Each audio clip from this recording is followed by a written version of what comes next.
Fridtjof Chouon.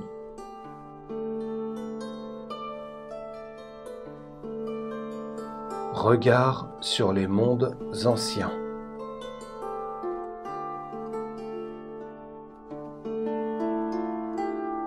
Chapitre: Universalité et actualité du monachisme.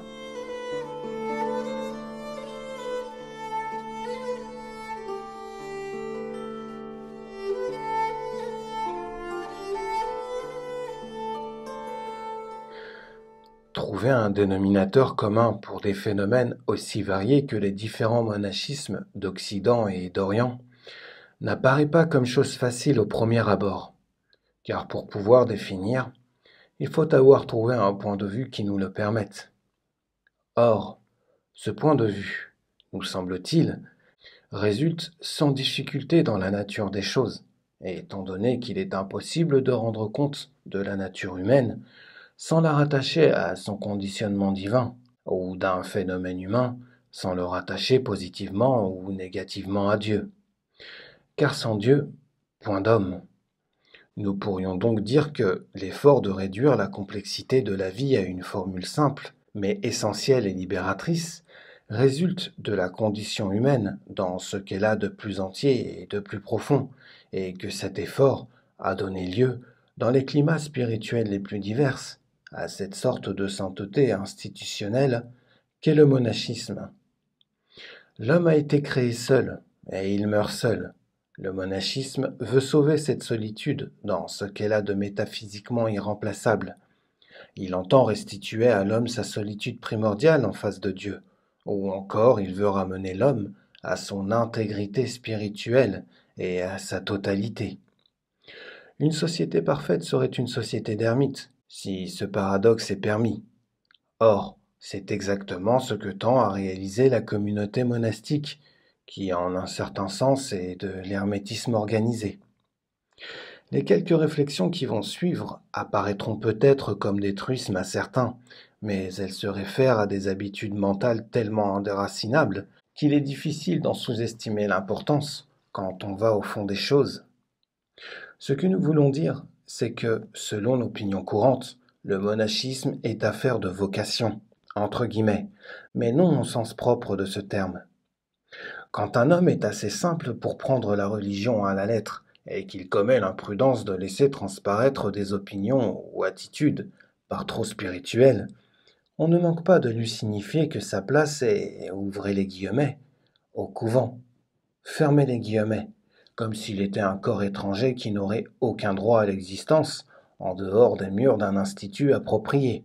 La notion de vocation, entre guillemets, positive en elle-même, devient alors négative, est appelée, entre guillemets, non celui qui est dans la vérité et parce qu'il y est, mais celui qui dérange la société en lui faisant sentir, involontairement, ce qu'elle est.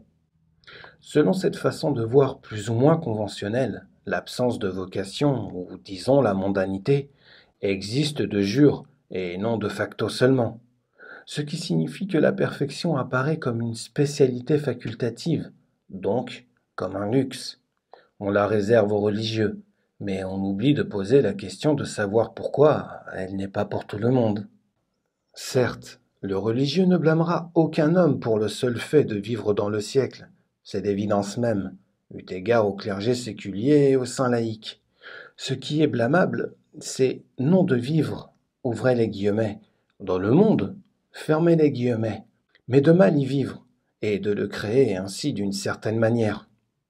Quand on reproche à l'ermite ou au moine de fuir le monde, on commet une double erreur. Premièrement, on perd de vue que l'isolement contemplatif a une valeur intrinsèque et qui est indépendante de l'existence d'un monde ambiant. Deuxièmement, on feint d'oublier qu'il est des fuites qui sont parfaitement honorables et que s'il n'est ni absurde ni honteux de s'enfuir devant une avalanche, si on le peut, il ne l'est pas davantage de s'enfuir devant les tentations ou même simplement les distractions du monde, ou devant notre propre ego, en tant qu'il se trouve enraciné dans ce cercle vicieux. Et n'oublions pas qu'en nous débarrassant du monde, nous débarrassons celui-ci de notre propre misère. De nos jours, On déclare volontiers que fuir le monde, c'est déserter des responsabilités, entre guillemets, euphémisme parfaitement hypocrite qui dissimule derrière une notion altruiste ou sociale, la paresse spirituelle et la haine de l'absolu. On aime à ignorer que le don de soi pour Dieu est toujours un don de soi pour tous. Il est métaphysiquement impossible de se donner à Dieu sans qu'il en résulte un bien pour l'ambiance. Se donner à Dieu, et serait-ce à l'insu de tous, c'est se donner aux hommes, car il y a dans ce don de soi une valeur sacrificielle dont le rayonnement est incalculable. D'un autre côté, faire son salut, c'est comme respirer, manger, dormir. On ne peut le faire pour les autres, ni les aider en s'en abstenant. L'égoïsme, c'est enlever aux autres ce dont ils ont besoin. Ce n'est pas prendre pour soi ce qu'ils ignorent ou dont ils ne veulent point. Ce n'est pas le monachisme qui se situe en dehors du monde, c'est le monde qui se situe en dehors du monachisme. Si tout homme vivait dans l'amour de Dieu, le monastère serait partout, et c'est en ce sens qu'on peut dire que tout saint est implicitement moine ou ermite. Ou encore, de même qu'il est possible d'introduire le monde, entre guillemets, dans le cadre monastique, car tout moine n'est pas saint. De même, il est possible de transférer le monachisme, ou l'attitude qu'il représente, dans le monde, car il peut y avoir des contemplatifs en tout lieu. Si nous définissons le monachisme comme un, ouvrez les guillemets, retranchement pour Dieu, fermez les guillemets, tout en lui reconnaissant un caractère universel et interreligieux, car la soif du surnaturel est dans la nature de l'homme normal. Comment pouvons-nous appliquer cette définition aux spirituels musulmans, qui ne se retranchent point de la société, ou aux bouddhistes, qui ne s'en retranchent mais ne semblent pas avoir la notion de Dieu? Autrement dit, en ce qui concerne l'islam, comment peut-il y avoir une spiritualité dans une religion qui refuse le monachisme? Ou encore, pourquoi le monachisme se trouve-t-il exclu d'une religion qui pourtant possède une mystique, des disciplines ascétiques et une culture des saints?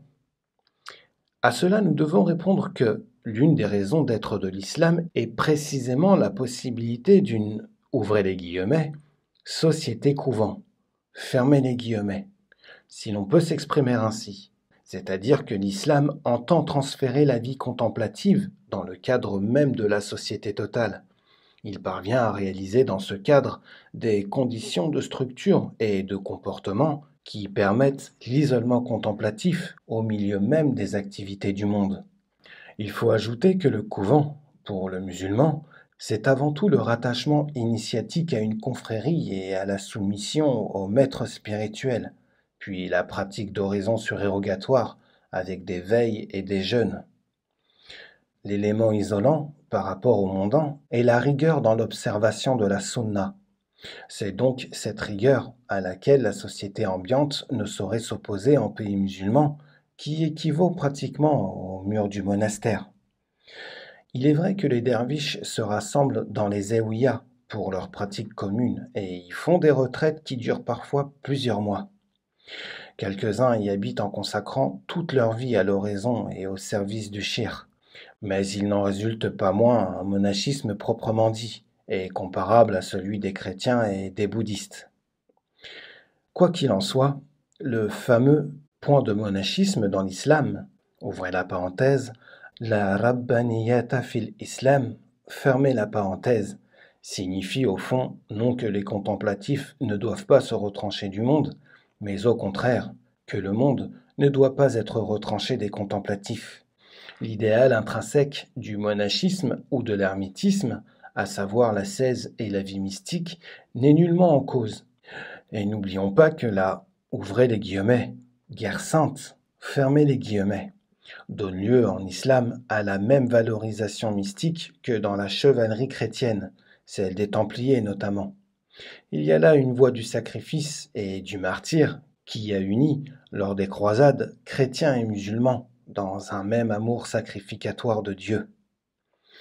Dans le cas du bouddhisme, la difficulté consiste en ceci que cette religion, tout en étant essentiellement monastique, elle l'est à un degré insurpassable, semble ignorer la notion de Dieu.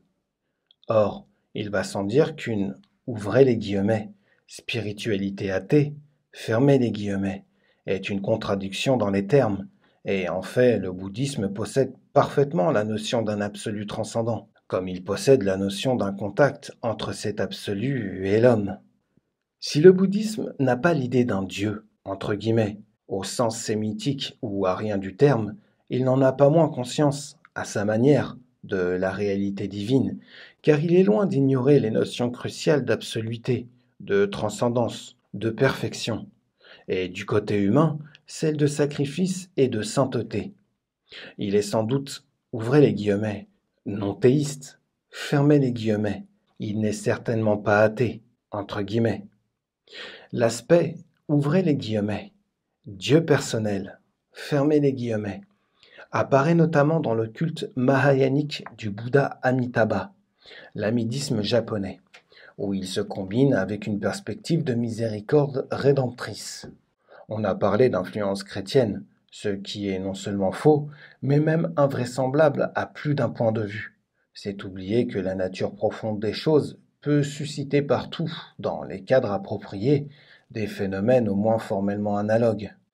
Ce préjugé des influences, ou des emprunts, nous fait penser à cet ethnographe qui, trouvant chez des peaux-rouges le mythe du déluge, concluait naïvement que des missionnaires étaient passés par là, alors que ce mythe, ou plutôt ce souvenir, se retrouve chez presque tous les peuples de la Terre. Ces dernières remarques nous fournissent l'occasion de dire quelques mots sur la confusion courante entre le syncrétisme et l'éclectisme, bien que cela risque de nous éloigner quelque peu de notre sujet. Le syncrétisme n'est jamais chose sérieuse. C'est l'assemblage d'éléments hétéroclites en une fausse unité, c'est-à-dire sans véritable synthèse. L'éclectisme, par contre, est chose naturelle partout où des doctrines différentes se côtoient, comme le prouve le platonisme ou l'aristotélisme, intégrés dans la perspective chrétienne. Ce qui importe en pareil cas, c'est que la perspective originelle reste fidèle à elle-même et n'accepte les concepts étrangers que dans la mesure où ceux-ci corroborent cette fidélité en aidant à éclairer les intentions fondamentales de la perspective mère. Les chrétiens n'avaient aucune raison de ne pas s'inspirer de la sagesse hellénique, puisqu'elle était là. De même que les musulmans ne pouvaient pas s'empêcher, en doctrine mystique, d'utiliser dans une certaine mesure les concepts néoplatoniciens dès qu'ils en prirent connaissance. Mais ce serait une grave erreur que de parler de syncrétisme dans ces cas, en évoquant abusivement l'exemple de doctrines artificielles telles que la théosophie moderne. Il n'y a jamais eu, entre deux religions vivantes, des emprunts d'éléments essentiels affectant les structures fondamentales, comme on le suppose en attribuant l'amidisme aux Nestoriens. Il nous faut mentionner encore, comme exemple du monachisme asiatique, celui des hindous et celui des taoïstes. Mais ces cas ne présentent guère de difficultés comparables à celles que nous avons relevées au sujet de l'islam et du bouddhisme. Certes, il y a toujours la difficulté toute générale des différences religieuses, dont nos aperçus plutôt synthétiques sur le monachisme en tant que phénomène d'humanité n'ont pas à rendre compte. Un monde est absurde dans la mesure où le contemplatif, l'ermite, le moine y apparaissent comme un paradoxe ou un anachronisme, entre guillemets. Or, le moine est dans l'actualité précisément parce qu'il est intemporel. Nous vivons à l'époque de l'idolâtrie du temps, entre guillemets, et le moine incarne tout ce qui est immuable, non par sclérose ou par inertie, mais par transcendance. Et ceci nous amène à des considérations qui mettent négativement en relief la brûlante actualité de l'idéal monastique, ou simplement religieux, ce qui en dernière analyse revient au même. Dans ce monde d'absurde relativisme où nous vivons, qui dit « ouvrez les guillemets », notre temps, fermez les guillemets, croit avoir tout dit, identifier des phénomènes quelconques avec un « autre temps », fermez les guillemets, ou qui plus est, un temps révolu, c'est les liquider. Et notons le sadisme hypocrite que recouvrent des mots comme révolu, entre guillemets, suranné, entre guillemets, ou irréversible, entre guillemets, lesquels remplacent la pensée par une sorte de suggestion imaginative, une musique de préjugés, pourrions-nous dire. On constate, par exemple, que telle pratique liturgique ou cérémonielle offense les goûts scientistes ou démagogiques de notre époque, et on est tout heureux de se rappeler que l'usage en question date du Moyen Âge, voire de Byzance, ce qui permet de conclure, sans autre forme de procès, qu'il n'a plus le droit à l'existence. On oublie totalement la seule question qui est à se poser, à savoir pourquoi les Byzantins ont pratiqué telle chose. Il se trouve que ce pourquoi se situe le plus souvent en dehors du temps, qu'il a une raison d'être qui relève de facteurs intemporels. S'identifier soi-même avec un temps, entre guillemets, et enlever par là aux choses toute valeur intrinsèque, ou presque, est une attitude toute nouvelle, que l'on projette arbitrairement dans ce que nous appelons rétrospectivement le passé, entre guillemets. En réalité, nos ancêtres ne vivaient pas dans un temps, subjectivement et intellectuellement parlant, mais dans un espace, entre guillemets, c'est-à-dire dans un monde de valeurs stables, où le flux de la durée n'était pas pour ainsi dire qu'accidentel. Ils avaient un merveilleux sens de l'absolu dans les choses, et de l'enracinement des choses dans l'absolu. Notre époque tend de plus en plus à couper l'homme de ses racines, mais en voulant, ouvrez les guillemets, repartir à zéro, fermer les guillemets, et réduire l'homme au purement humain, on n'arrive qu'à le déshumaniser, ce qui prouve que le ouvrez les guillemets, purement humain, fermez les guillemets, n'est qu'une fiction. L'homme n'est pleinement homme qu'en se tenant au-dessus de lui-même, et il ne le peut que par la religion. Le monachisme est là pour rappeler que l'homme n'est que par sa conscience permanente de l'absolu et des valeurs absolues, et que les œuvres humaines ne sont rien en elles-mêmes. Les pères du désert, les Cassiens, les saints Benoît ont montré qu'avant d'agir, il faut être, et que les actions sont précieuses dans la mesure où l'amour de Dieu les anime ou s'y reflète, et tolérables dans la mesure où elles ne s'opposent pas à cet amour. La plénitude de l'être, laquelle dépend de l'esprit, peut en principe se passer de l'action. Celle-ci n'a pas sa fin en elle-même. Marthe n'est certes pas supérieure à Marie. L'homme se distingue de l'animal sous deux rapports essentiels. D'abord par son intelligence capable d'absolu et par conséquent d'objectivité et de sens du relatif, et ensuite par sa volonté libre, capable de choisir Dieu et de s'attacher à lui. Le reste n'est que contingence, notamment cette culture, entre guillemets, profane et quantitative, dont l'Église primitive n'avait aucune idée, et dont on fait maintenant un pilier de valeurs humaines à l'encontre de l'expérience courante et de l'évidence. À notre époque, l'homme est défini en fonction, non de sa nature spécifique, laquelle n'est définissable que dans un contexte divin, mais des conséquences inextricables d'un prométhéisme déjà séculaire. Ce sont les œuvres humaines, ou même les conséquences lointaines de ces œuvres, qui, dans l'esprit de nos contemporains, déterminent et définissent l'homme. Nous vivons dans un monde de coulisses, où il est devenu presque impossible de toucher aux réalités primordiales des choses. À chaque pas s'interposent les préjugés et les réflexes qui exigent une glissade irréversible. C'est comme si avant la Renaissance ou avant les encyclopédistes, l'homme n'avait pas été entièrement l'homme. Ou comme si, pour être un homme, il fallait avoir passé par Descartes, Voltaire, Rousseau, Kant, Marx, Darwin et Freud, sans oublier, en dernière heure, le fatal Teilhard de Chardin. Il est triste de voir comment les convictions religieuses s'enveloppent trop souvent d'une sensibilité irreligieuse, ou comment ces convictions s'accompagnent de réflexes qui leur sont parfaitement opposés. L'apologétique tend de plus en plus à se situer sur un faux terrain, sur lequel sa victoire est d'ailleurs impossible, et d'adopter un langage qui sonne faux et ne peut convaincre personne, abstraction faite d'un certain succès de propagande qui ne sert nullement la religion comme telle. Quand l'apologétique frôle la démagogie, elle s'engage dans la voie du suicide, au lieu de s'en tenir à la vérité pure et simple, une vérité qui, de toute évidence, ne peut plaire à tout le monde. On se laisse fasciner par les postulats de l'adversaire, puis par son assurance, son dynamisme, son facile succès et son efficace vulgarité. Sous prétexte de ne pas vouloir confisquer, entre guillemets, le message religieux, on le falsifie, intrinsèquement et imperceptiblement, mais on se garde bien de croire à ce danger et de prononcer ce mot. On parle tout au plus d'un danger, et ouvrez les guillemets, d'atténuation du message, fermez les guillemets, euphémisme dont la partialité est évidente.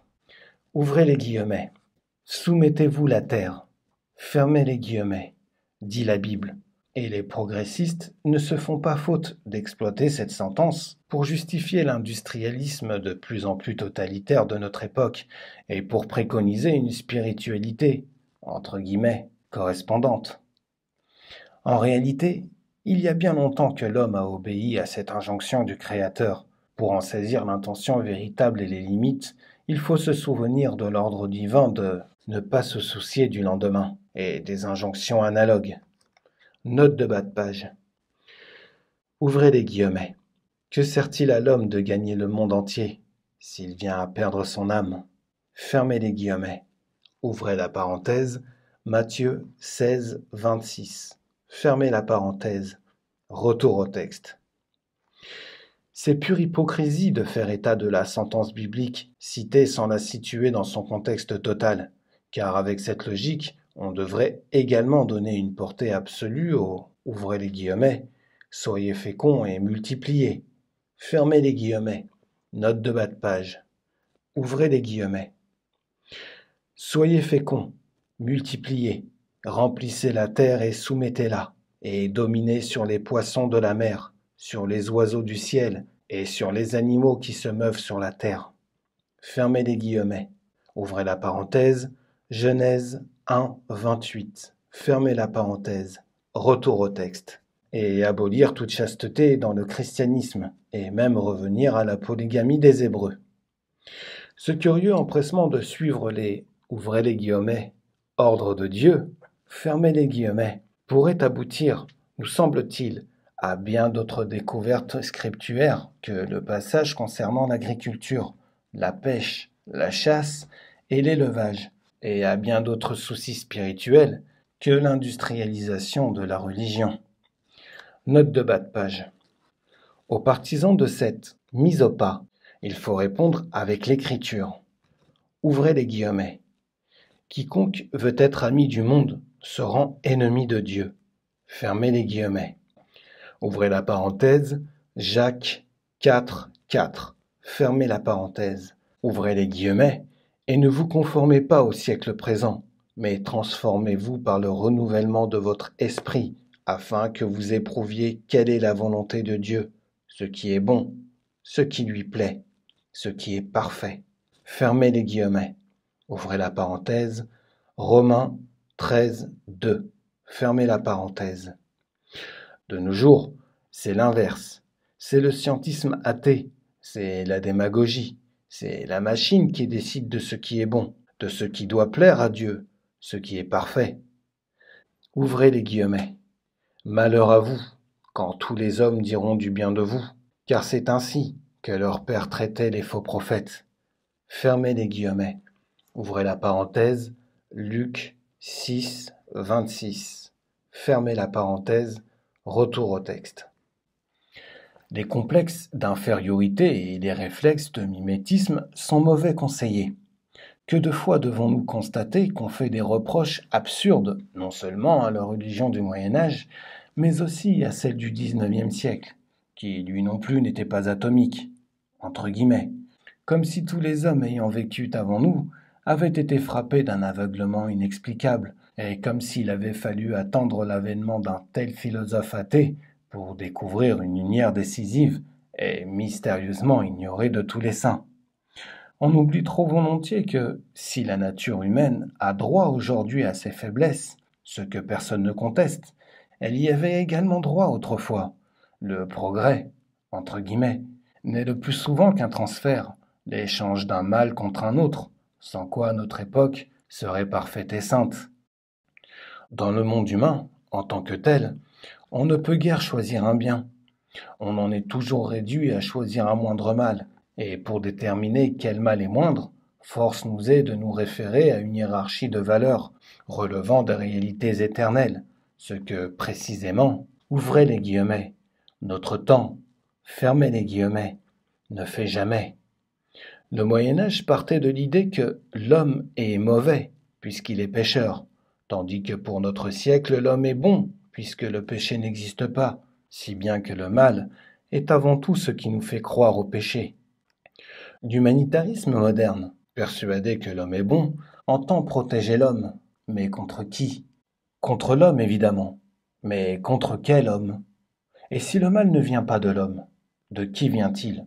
Étant donné la conviction que rien d'intelligent n'existe en dehors de l'être humain, ni surtout au-dessus de lui. Il y a le préjugé de la science et celui du social. Le monachisme avec son insistance sur la seule chose nécessaire et avec son paupérisme collectif libre de toute envie et parfaitement concret à l'égard des individus. Le monastère fut-il riche? Le monachisme offre à sa manière la réponse aux deux écueils. Qu'est-ce qu'une science qui ne rend compte ni de l'infini transcendant et conscient, ni de l'au-delà, ni des phénomènes fondamentaux tels que la révélation, le miracle, la pure intellection, la contemplation, la sainteté? Et qu'est-ce qu'un équilibre social qui abolit toute supériorité réelle et ne tient aucun compte de la nature intrinsèque de l'homme et de ses fins dernières? On sourit du récit biblique de la création, mais on ignore le symbolisme sémitique qui fournit la clé pour des choses apparemment naïves. On prétend que l'Église a toujours été, ouvrez les guillemets, avec les riches, fermez les guillemets, et on oublie qu'au point de vue de la religion, il n'y a que l'homme, qu'il soit riche ou pauvre, l'homme fait de chair et d'esprit, toujours exposé aux misères et voué à la mort. Et si l'Église, en tant qu'institution terrestre, s'est forcément appuyée sur les puissants qui la protégeaient, ou étaient censés la protéger, elle ne s'est jamais refusée aux pauvres, et elle compense largement ses imperfections accidentelles et humaines par ses dons spirituels et par ses innombrables saints, sans oublier cette présence spirituelle permanente que réalise, précisément, le monachisme. On a reproché à l'Église catholique sa suffisance, entre guillemets. Or, l'Église a mille raisons d'être suffisante, entre guillemets, puisqu'elle est ce qu'elle est, et qu'elle offre ce qu'elle offre. Elle n'a ni à s'agiter, ni à faire son autocritique, ni à, ouvrez les guillemets, prendre le virage, fermer les guillemets, comme l'exigent ceux qui n'ont plus aucun sens de sa dignité. L'Église a le droit de se reposer en elle-même. Sa ligne de combat, ce sont les saints.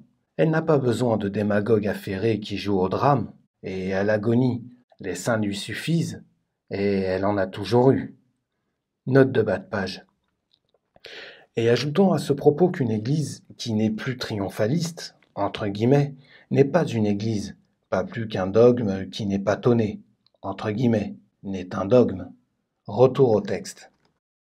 Le succès du matérialisme athée s'explique en partie par le fait qu'il est une position extrême, et d'un extrémisme facile, vu le monde glissant qui en est le cadre, et vu les éléments psychologiques auxquels il fait appel. Le christianisme est, lui aussi, une position extrême, mais au lieu de la mettre en valeur, on la dissimule. C'est du moins la tendance qui semble prévaloir, et on s'adapte à l'adversaire, alors que c'est précisément l'extrémisme du message chrétien qui, s'il s'affirme sans phare, mais aussi sans dynamisme de commande, a le don de fasciner et de convaincre. En capitulant consciemment ou inconsciemment devant les arguments de l'adversaire, on cherche évidemment à lui donner l'expression que l'absolu chrétien réalise le même genre de perfection que l'absolu progressiste et socialiste, et on renie ces deux aspects, pourtant essentiels, de l'absolu chrétien qui heurte les tendances adverses, en sorte qu'on n'a rien d'autre à leur opposer qu'un demi-absolu sans originalité. Car les deux attitudes sont fausses. Dire qu'on a toujours eu en vue que le progrès social, ce qui est un mensonge ridicule et sans rapport avec la perspective chrétienne, et s'accuser, tout en promettant de faire mieux à l'avenir, d'avoir négligé ce progrès, ce qui est une tradition pure et simple. Ce qu'il faudrait faire, C'est mettre chaque chose à sa place et rappeler à tout propos ce qu'est, au point de vue religieux, l'homme, la vie, le monde, la société. Le christianisme est une perspective eschatologique. Il envisage les choses en fonction de l'au-delà, ou il ne les envisage pas du tout. Faire semblant d'adopter une autre façon de voir, ou l'adopter réellement, tout en restant dans la religion, est un non-sens intelligible et ruineux. L'actualité du monachisme, c'est qu'il incarne, qu'on le veuille ou non, précisément ce quelque chose qui, dans la religion, est extrême et absolu, et qui est d'essence spirituelle et contemplative. La charité terrestre n'a de sens qu'en fonction de la charité céleste. Ouvrez les guillemets. Cherchez d'abord le royaume de Dieu et sa justice. Fermez les guillemets. Que la religion puisse et doive parfois s'adapter à des circonstances nouvelles, cela est évident et inévitable.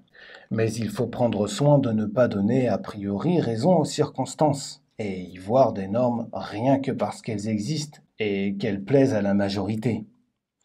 En procédant à une adaptation, il importe de s'en tenir strictement à la perspective religieuse et à la hiérarchie des valeurs qu'elle implique. Il faut s'inspirer d'une critériologie métaphysique et spirituelle et non céder à des pressions ou même se laisser contaminer par une fausse évaluation des choses. Ne parle-t-on pas d'une, ouvrez les guillemets, religion orientée vers le social? Fermez les guillemets. Ce qui est soit un pléonasme, soit une absurdité, voire d'une spiritualité du développement économique, ce qui, à part la monstruosité, est une contradiction dans les termes. D'après ces tendances, l'erreur ou le péché ne doit plus se soumettre aux impératifs de la vérité et de la spiritualité. C'est au contraire la vérité et la spiritualité qui doivent s'adapter à l'erreur et au péché, et c'est le sentiment de l'adversaire qui est le critère du vrai et du faux, du bien et du mal.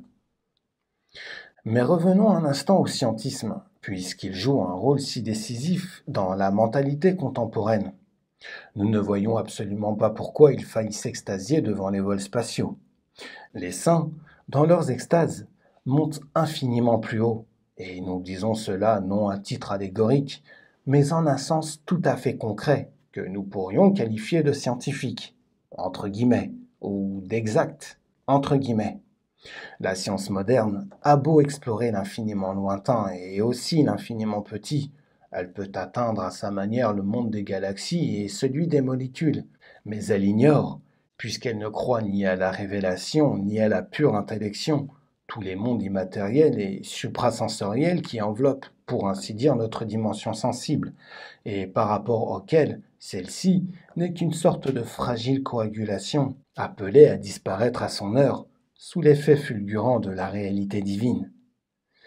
Or, postuler une science sans métaphysique est une contradiction flagrante, car sans métaphysique, point de mesure, ni critère, point d'intelligence qui pénètre, contemple et coordonne. Le psychologisme relativiste est ignorant d'absolu, de même que l'évolutionnisme absurde parce que contradictoire, le plus ne pouvant venir du moins, ne s'explique que par cette exclusion de l'intelligence dans ce qu'elle a d'essentiel et de total. Autrefois, on doutait parfois de l'objet, y compris celui qui peut se trouver en nous-mêmes. Est objet, entre guillemets, tout ce dont le sujet peut avoir conscience distinctivement et séparativement, fût-ce un défaut moral du sujet. Mais de nos jours, on ne craint pas la contradiction de douter du sujet connaissant, dans ce qu'il a d'intrinsèque et d'irremplaçable. On met en question l'intelligence comme telle, on la critique, entre guillemets, même sans se demander qui, entre guillemets, la critique. Ne parle-t-on pas de fabriquer un homme plus parfait, et sans se rendre compte que le doute philosophique est compris dans cette dévalorisation, qu'il tombe avec l'intelligence et que, du même coup, toute science et toute philosophie s'effondrent. Car si notre intelligence est par définition inefficace, si nous sommes des irresponsables ou des modes de terre, inutile de philosopher. Ce qu'on veut nous faire admettre, c'est que notre esprit est relatif en son essence même, que celle-ci ne comporte aucune mesure stable, comme si la raison suffisante de l'intellect humain n'était pas précisément de comporter de telles mesures, et que par conséquent, les notions du vrai et du faux sont intrinsèquement relatives, donc toujours flottantes, et comme certaines conséquences d'erreurs accumulées se heurtent à nos mesures innées et sont démasquées et flétries par elles, on nous dit que c'est là une question d'habitude et qu'il faut changer notre nature, c'est-à-dire qu'il faut créer une nouvelle intelligence qui trouve beau ce qui est laid et accepte pour vrai ce qui est faux. Le diable est essentiellement incapable de reconnaître qu'il s'est trompé, à moins qu'un tel aveu ne soit dans son intérêt. C'est donc l'erreur devenue habituelle qui doit avoir raison à tout prix, même au prix de notre intelligence et, en dernière analyse, de notre existence. La nature des choses est notre faculté d'adéquation, c'est le préjugé, entre guillemets. On a dit et redit que le monachisme, sous toutes ses formes, qu'il soit chrétien ou bouddhiste, est une manifestation de pessimisme, entre guillemets. On élude ainsi par commodité ou par étourderie l'aspect intellectuel et réaliste de la question, et on réduit des constatations objectives, des idées métaphysiques et des conditions logiques à des dispositions purement sentimentales. Est taxé de pessimisme, entre guillemets, celui qui sait qu'une avalanche est une avalanche, et est optimiste, entre guillemets, celui qui la prend pour du brouillard. Penser sereinement à la mort en méprisant les distractions, c'est voir le monde sous des couleurs sombres, mais penser à la mort avec répugnance, ou éviter d'y penser, tout en trouvant tout le bonheur dont on est capable dans les choses passagères, c'est du courage, paraît-il. Et c'est du, ouvrez les guillemets, sens des responsabilités, fermez les guillemets. Nous n'avons jamais compris pourquoi ceux qui mettent leurs espérances en Dieu tout en ayant assez de discernement pour pouvoir lire les ouvrez les guillemets, signes des temps, fermez les guillemets, sont accusés de fiels, alors que d'autres passent pour des natures fortes et heureuses parce qu'ils prennent des mirages pour des réalités. Et il est à peine croyable que ce faux optimisme, qui se trouve en parfaite opposition avec l'écriture d'une part et avec les critères les plus tangibles d'autre part, puisse gagner des hommes qui font profession de croire en Dieu et à la vie future. Nous voudrions essayer maintenant de décrire, d'une certaine manière, mais il y aurait mille autres façons de le faire, comment l'homme qui s'est attaché à Dieu se situe spirituellement dans l'existence, ou comment il prend position en face de ce gouffre vertigineux qu'est le monde. La condition du moine, car c'est lui qui nous intéresse ici plus particulièrement, bien que nous eussions pu parler du contemplatif en général. La condition du moine constitue une victoire sur l'espace et le temps, ou sur le monde et la vie, en ce sens que le moine se situe par son attitude au centre et dans le présent, au centre par rapport au monde plein de phénomènes, et dans le présent par rapport à la vie pleine d'événements. Concentration de la prière et rythme de prière. Ce sont en un certain sens les deux dimensions de l'existence, spirituelle en général et monastique en particulier. Le religieux s'abstrait du monde, il se fixe en un lieu défini, et le lieu est centre parce qu'il est consacré à Dieu. Il ferme moralement les yeux et reste sur place en attendant la mort, comme une statue placée dans une niche, pour parler avec saint François de Sales. Par cette concentration, entre guillemets, le moine se situe sous l'axe divin.